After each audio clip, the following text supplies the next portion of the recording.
Bonjour et bienvenue. Aujourd'hui, on se plonge dans un récit fascinant, celui du voyage de l'âme.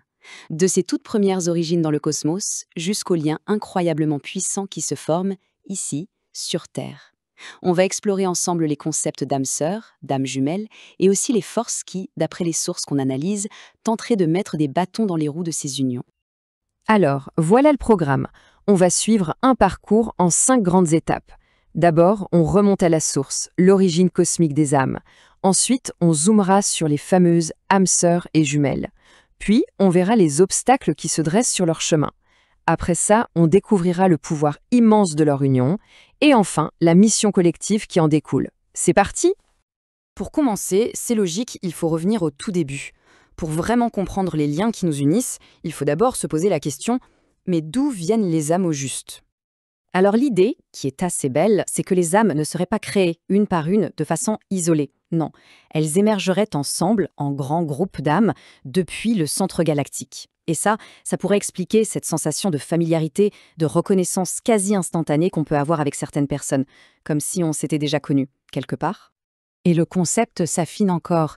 Quand un de ces grands groupes entre dans notre univers, parce que la source appelle un portail de soleil central galactique, il devient une famille d'âmes. C'est un peu comme un clan cosmique, une unité plus soudée, avec une mission commune. Et leur parcours avant d'arriver ici est une véritable épopée. Ces âmes auraient voyagé, accumulé de l'expérience dans des systèmes stellaires bien connus, comme les Pléiades ou Sirius. Leur arrivée sur Terre ne serait donc pas vraiment un choix anodin. Elle serait souvent la conséquence de grands conflits galactiques, ou même, on le verra, d'une sorte de capture. C'est un point clé qui prépare le terrain pour la suite. Bon, maintenant qu'on a posé ce cadre très large, on va descendre à un niveau beaucoup plus intime, plus personnel. Comment tout ça se traduit dans les relations que l'on connaît, au fond? Alors, les âmes sœurs, qu'est-ce que c'est selon cette vision? Eh bien, il s'agirait de 2 âmes bien distinctes, mais issues de la même famille d'âmes. Et leur particularité, c'est qu'elles peuvent créer entre elles un lien d'une profondeur incroyable. La source parle même d'une connexion de 6e dimension qui serait à l'origine de notre archétype culturel de l'amoureux, de la petite amie, du petit ami. Et puis, il y a un niveau de connexion encore plus fondamental, les âmes jumelles. Là, on ne parle plus de 2 âmes qui se rencontrent, on parle d'un seul et même être qui, en entrant dans nos dimensions plus denses, se serait scindé en 2 polarités, une masculine et une féminine. Leur lien, lui, vibrerait encore plus haut, jusqu'à la 7e dimension. Alors voilà, ce tableau résume bien la différence cruciale. D'un côté, les âmes sœurs, 2 âmes séparées mais très proches. De l'autre, les âmes jumelles, les 2 moitiés d'un seul être originel. C'est vraiment l'union primordiale. Et cette distinction fondamentale expliquerait pourquoi les rencontres d'âmes sœurs sont plus fréquentes que celles d'âmes jumelles, qui, elles, sont décrites comme extrêmement rares sur Terre. Et là, forcément, ça nous amène à une question absolument essentielle. Si ces connexions, surtout celles des âmes jumelles, sont si puissantes et si naturelles, qu'est-ce qui les empêche de se produire plus souvent? Oui, c'est la grande question, n'est-ce pas? Si ces liens sont si fondamentaux, pourquoi a-t-on l'impression qu'ils sont l'exception et non la règle? Eh bien, l'explication qui est proposée nous plonge au cœur d'un véritable conflit à l'échelle cosmique. Et c'est ici qu'entrent en scène les antagonistes de l'histoire, les archontes. Selon ces textes, leur motivation principale serait la peur.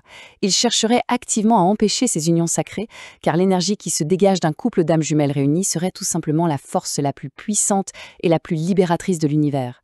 Une force qui menacerait directement leur système de contrôle. Et pour exercer ce contrôle, leur stratégie serait, d'après la source, très spécifique.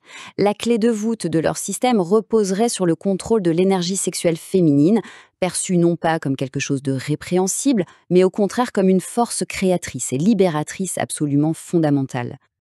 Alors, concrètement, comment s'y prendrait-il?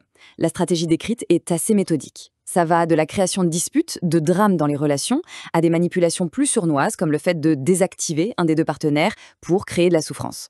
Ils induiraient aussi la jalousie, la possessivité, ils utiliseraient même des technologies pour nous isoler les uns des autres.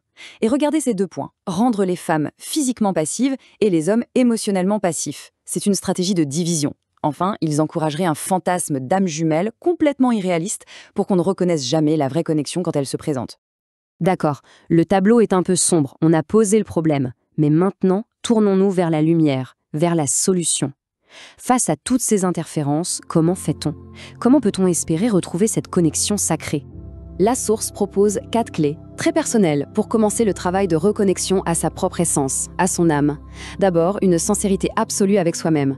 Ensuite, s'autoriser à ressentir ses émotions, toutes ses émotions, et les intégrer. Troisièmement, prendre le temps d'apprécier la beauté autour de nous. Et enfin, bien sûr, la méditation pour calmer le mental et contacter sa présence supérieure. Et là, on aborde un concept plus complexe mais fascinant. Le pouvoir ne résiderait pas seulement dans l'union de deux personnes, mais dans le réseau tout entier. L'idée, c'est que tous les liens qui se tissent au sein d'une famille d'âmes finissent par créer une structure énergétique collective, une sorte de vortex surpuissant qui serait capable, littéralement, de briser le système de contrôle, la fameuse matrice. L'objectif final, le but ultime de toutes ces connexions, c'est donc l'union sacrée.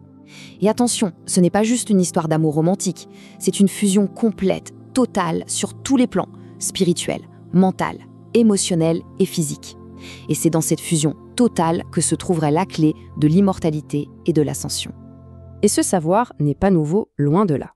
Il s'agirait d'un héritage précieux préservé à travers les âges par des lignées de prêtresses qui, depuis l'époque de l'Atlantide, auraient gardé vivants les mystères de l'union sacrée et utilisé son énergie pour la guérison et pour maintenir une forme d'harmonie sur la planète. On arrive à notre dernière section.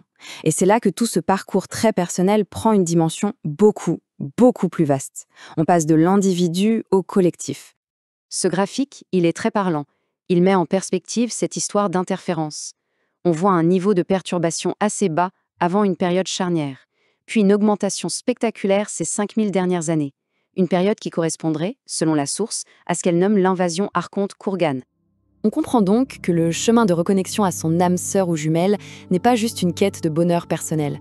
C'est bien plus grand que ça. Ça s'inscrit dans une mission collective, la libération planétaire. Chaque couple qui se retrouve, chaque lien qui se guérit, c'est une maille de plus dans le grand filet de lumière qui est censé libérer tout le monde. La source se termine sur une vision d'avenir pleine d'espoir. Après un grand basculement, un événement, le contact serait rétabli avec des alliés galactiques. De nouvelles formes de relations basées sur l'amour de l'âme pourraient enfin s'épanouir, y compris des unions polyamoureuses ou de même sexe, totalement libres de toute interférence.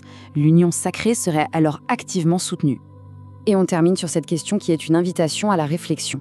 Et si nos relations les plus intimes, la façon dont on aime et dont on se connecte aux autres, n'était pas juste une affaire privée? Et si, au contraire, l'union personnelle était la véritable clé, la pièce maîtresse du destin collectif de toute l'humanité? Ça laisse songeur.